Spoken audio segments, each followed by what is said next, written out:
This is Radio Now 95.3 FM. Come for the news, stay for informed conversations. Welcome to News Extra here on Radio Now 95.3 FM Lagos. I'm Nabila Usman. Voters across the United Kingdom will head to the polls on Thursday, July the 4th, after Prime Minister Rishi Sunak surprised his country back in May by calling for general elections. Top concerns for UK voters that have defined the election campaigns include the economy and migration. Many analysts project that the opposition, that's the Labour Party, will win the race, and if this should happen, the governing Conservative Party will lose its majority for the first time in 14 years. Ahead of the decisive vote for the United Kingdom, I speak with Matthew Tostovan, who's a senior editor at Newsweek in the UK. Mr. Tostovan starts with people's reactions to the announcement of the elections. Well, it definitely did come as a surprise. I think a lot of people had thought that the Conservatives, that Prime Minister Rishi Sunak might delay things with the possibility that maybe the economy would look a bit better and that politically things couldn't get any worse than they are now. So it was a big surprise that the election was called so soon, and what many now seem to think was perhaps yet another miscalculation by the Conservatives. In terms of the mood at the moment, has it been particularly exciting? In a word, no. I think people are probably paying as much or more attention to the football as they are to the election and things. It may not be that surprising. Prime Minister Rishi Sunak and opposition leader Keir Starmer are neither of them perhaps the most interesting or dynamic or flamboyant characters. I think there's very much a sense that it's a foregone conclusion that Labour are going to win the election. Lots of senior Conservatives don't even seem to have really been campaigning very hard. And of course, many of them are not even standing this time around. A couple of things that have marked the election campaign are perhaps more missteps by the Conservatives. The fact that Rishi Sunak left a D-Day ceremony earlier than he was originally scheduled to do didn't go down well with some of his base. And even more than that has been the gambling scandal, the idea that some insiders close to the Prime Minister might have bet on the election date to win perhaps relatively small sums of money even, just as another example of the sort of atmosphere of allegations of incompetence and untrustworthiness that have engulfed the Conservative Party in the last few years. I think in terms of greater change or greater sort of excitement in the whole campaign may have been the surge in support for the Reform Party under Nigel Farage. I mean, its main point is opposing immigration, but it's got populist positions on other issues as well. It seems to have been coming pretty much neck and neck with the Conservatives in some polls. And despite recent scandals over candidates being caught making racist comments, it still seems to have been doing quite well. And, just summing up what you've said so far, it sounds like a lot of the issues have been around morals and character and integrity, which is on the one hand something that has stayed through the last two prime ministers or so, or at the very least when I go back to Boris Johnson's time in office. And then this raises the question of what the more tangible issues are in terms of policy. Yeah, so as you say, there's a real question of competence after the sort of 14 years or so that the Conservatives have been in power and the various scandals. Of course, after Boris Johnson was removed because of the scandals around his time in office, there was the disastrous spell under Liz Truss, and then there was Rishi Sunak, and neither of those prime ministers were elected by the people. They were chosen by the Conservative Party. So this is the first chance that people have really had to vote on the government and who should be leading the country since then. In terms of issues, one which has been sort of very high up people's minds because it affects them so much and really hurts people is the cost of living and the way that has risen in recent years, and particularly since COVID and so forth. Interest rates have gone up, inflation's been high. Obviously, that punishes households and people feel that they're much worse off. So that is an important issue. Immigration, again, is an issue. The issue of small boats crossing the channel with illegal migrants, and the question of whether or not illegal immigrants could be sent to Rwanda, something which now looks unlikely to happen.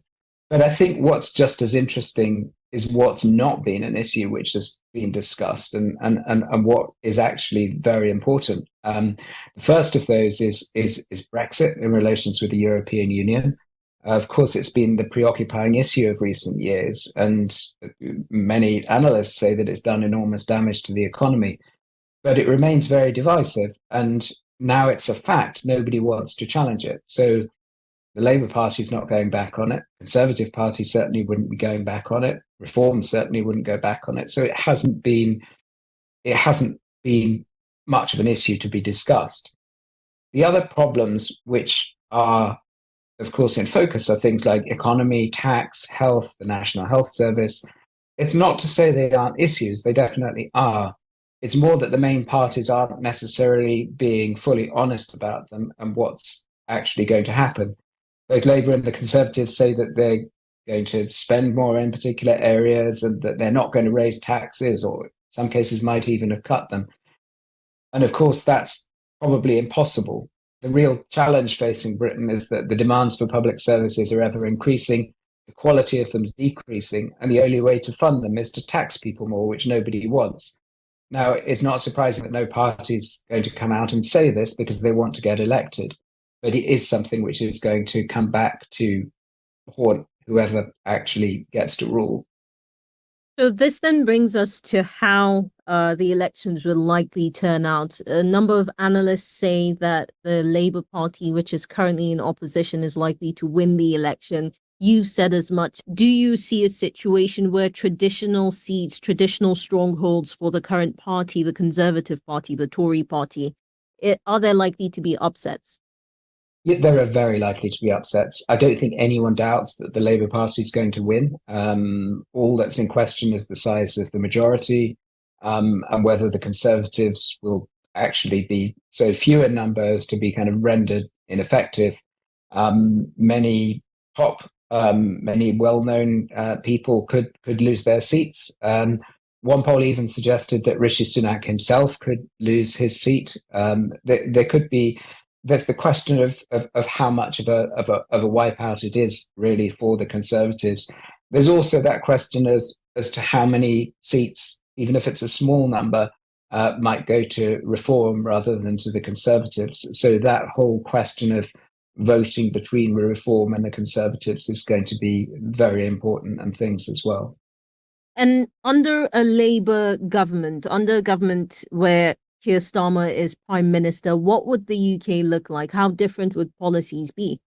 Well, the point is that it may not be that different. There could certainly be changes in attitude. You'd certainly expect a sort of softer, more left-leaning attitude. But on fundamental areas, there won't necessarily be a lot of change. Chances are there may need to be higher taxes in some form, but there may well have needed to be higher taxes in some form under the Conservatives anyway. Would we expect a Labour government to take a sort of softer, more conciliatory approach on Europe? Perhaps, but Rishi Sunak was sort of softer than his predecessors on that anyway. Would they be sort of more green and softer on the environment? Probably. It may, of course, be able to take a stronger position with a secure majority, which would give it more of a mandate to make change. But it will really be constrained in the same way as the Conservatives are now by the fundamental problems that Britain faces over the services it needs and how it actually manages to pay for those with the limited resources that it's got. I wonder about the Tory party. 14 years in power, right? It makes you wonder whether they've got what it takes to be a credible opposition. Well, historically, let's not forget that they're one of, if not the most successful political party in the world. So you certainly can't count them out. There's going to be the question of how well Reform does and what happens with the relationship with Nigel Farage. But there's also the question as to who's going to lead the Conservatives as well. If he's still got a seat, then it may be Rishi Sunak, who continues for a while at least as a caretaker. Maybe other names would come out. One of the possible candidates to replace him would actually be Kemi Badenoch, who has roots in Nigeria as well as spending some of her childhood there, which could be interesting. And also interesting both in Britain and the wider world if one of the major parties is led by a black woman. Some of Boris Johnson's supporters would no doubt hope that he might make a comeback, but that's unlikely to give much credibility in the wider population or to turn them into a serious opposition party. While his supporters loved him, it was really under his sort of spell in office that the collapse began. So I think it's really going to depend very much on how many seats they really have left and who they get to lead them afterwards. In a post-election United Kingdom where the Labour Party wins, Keir Starmer is in office, a possibility where Kemi Badenoch could be leader of the opposition party, it does beg the question of what the relationship between the UK and the EU would be like. And this ties to some of the things you said will be critical in this election. Brexit, which won't be touched, the issue with the migrants and the small boats crossing the English Channel, the economy. All of these do have some sort of root or the other outside of the UK. Your relationship with the European Union, with Western allies, even with countries such as ours, Nigeria here in Africa. What do you foresee happening? Great changes or perhaps more of the same? I think there would be a sort of change in attitude. I think when it comes to the relationship between the UK and the European Union, obviously reversing Brexit, at least at this point, is absolutely not on the table. And Labour's looked at how to build kind of closer trade and security ties with the EU. Possibly more alignment with EU rules. Maybe that could be a reduction in border checks and more cooperation on things like energy and security and Ukraine and things, so that at least in terms of attitudes, things might be smoother, even if it doesn't necessarily pick up and achieve all the trade benefits that being part of the EU once gave the UK. In terms of what it means for the wider world, and particularly what it means for Africa, maybe not a huge amount. Certainly under Labour, there won't be planes flying illegal immigrants to Rwanda. We should expect that scheme, which never really took off anyway, would be grounded. But apart from that, perhaps not a huge amount of difference. Britain has got really fundamental problems to address itself. And I suspect that after the election, it isn't necessarily going to be sort of facing outward as much as some might think. Other than the huge issues which it might have to address internationally with relations with the US, Ukraine, and so forth, I think that other areas such as Africa will not necessarily be seen as a highest priority. That's Matthew Tostovan, a senior editor with Newsweek in the United Kingdom, speaking on the coming UK general election slated for Thursday, the 4th of July. And that's News Extra here on Radio Now 95.3 FM Lagos. I'm Nabila Usman. In just a bit, the news review comes your way. Stick around. This is Radio Now 95.3 FM. Come for the news, stay for informed conversations.